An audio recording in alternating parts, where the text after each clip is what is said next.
or this material that can prohibit the movement of water is not available. So the water just flow under gravity, and then it flow from higher areas to lower areas. That's elevations, and they end up in water bodies. So the steeper the slope of the water table, the faster the groundwater will flow. And then we have confined aquifers. And when we talk about confined aquifers, it's like they have a confining material, maybe up and down, up and then below the water, and on top of the water subsurface and below it. So it means that the water cannot get out of that space. So what happens is that they are under pressure. They're under pressure. So when you drill in such a terrain, what will happen is that the water can gush out, which we refer to as artesian well. So you don't have to even pump the water, but they pump over until the pressure reduces before the water will stop. And some of the confining materials are bedrocks, rock that are massive. They don't have structures in them. And clay, clay sometimes can be a confining layer, but what happens is that it is porous, but it's not permeable. It does not allow water to go through it easily, but there are spaces in them that water can flow. So in that Braze's primary school experiment, you realize that when you pour water into a clay, it takes some time for it to drain out. That's what happens. But it is different from that of sand and loamy soil. Sandy soil and loamy soil, those basic things. So with the confined aquifers, like a champagne, what happens is that the pressure will push the water out, gush it out like a champagne, as you can see from the picture at the bottom left corner. So that's what we call artesian well.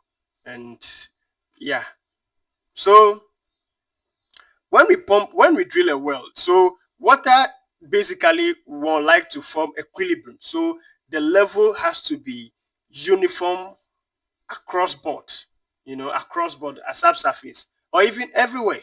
So if there's a little bit of twist, water want to occupy that space, so that the space that has been left, so that it forms equilibrium.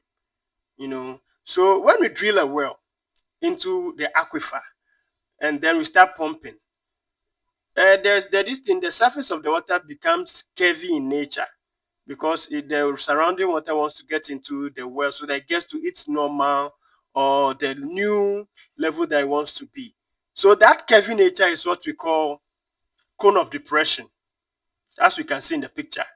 That's what we call cone of depression. And where there's no water, where there used to be a water and then there's no water, we've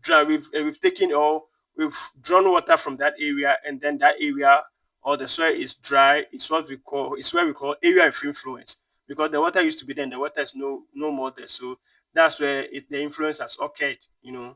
And the distance between the initial level of the water, which we refer to as the water table, and the new level is called what we call the drawdown.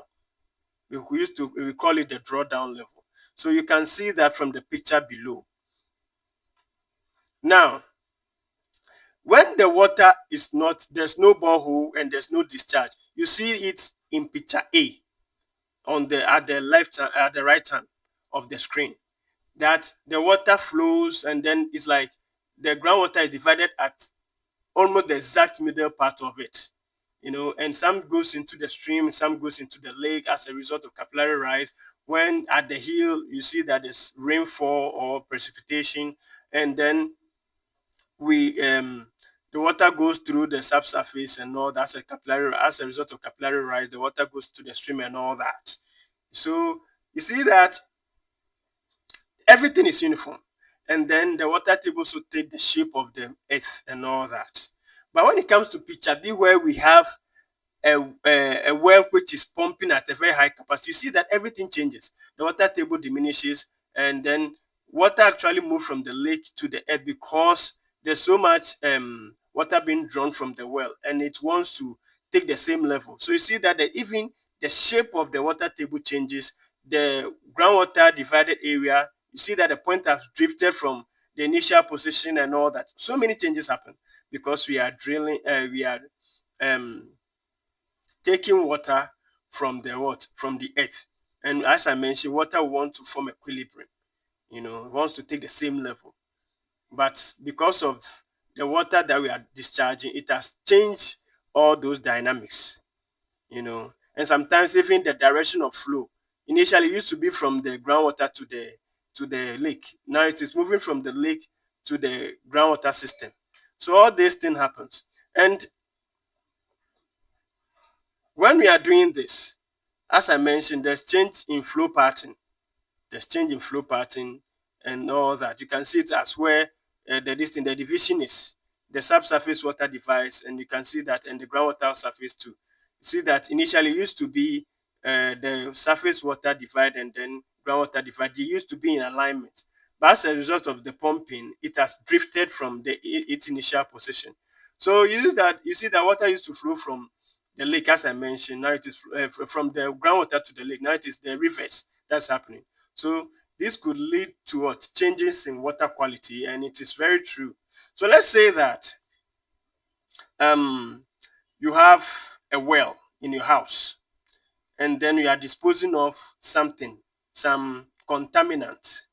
you know, as you pump water from the well and there's a cone of depression, you see that the movement of those contaminants becomes rapid because they want to, there's this force that holds, that draws this liquid into the groundwater because, and the area of influence to acts on it, you see. So it is not the best to have your contaminants around. It can be some refuse and all that. When you pour it, these contaminants goes through the earth, the ground, and then or the earth, and then gets into the groundwater system. So it is very, very. That's where the pollution, groundwater pollution, happens. They go through the area of influence and then gets inside the groundwater proper. So as you pump, you get a lot of contaminants too. You know, and the more there's drawdown, the more the this thing the it is easier for the contaminant to go through the earth system because of the loose part, unless of course we have some materials, I mean, that will may slow the pace of infiltration of that pollutant or contaminant, so that the speed will reduce. And when the speed reduces, what happens is that the uh, the recharge or the water can that can replace the one that has been taken off will be slow. The recharge will be slow.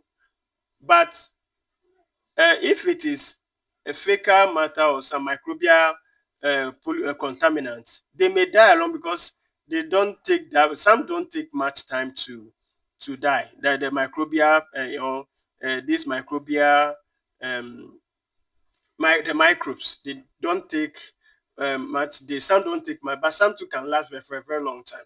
That's where the problem comes in. So this is what influences what? The pollution.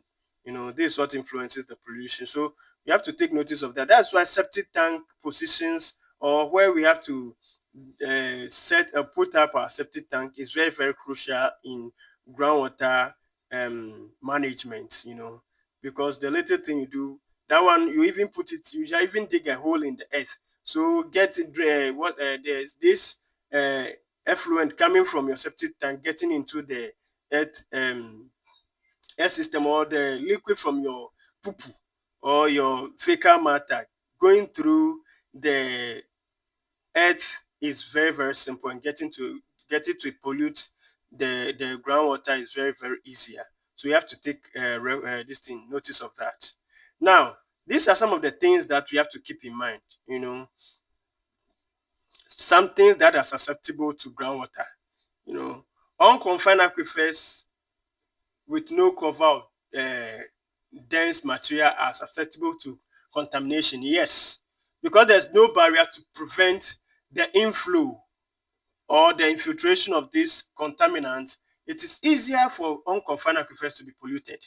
Very, very easy. Very easy. Now, another thing is that bed rocks with larger spaces or larger fractures are susceptible to pollution because this thing, especially if they are interconnected. That one, the pollutant will just go through the spaces and then end up in the groundwater system, and then it gets the groundwater polluted. So you have to also keep this in mind. Another thing is that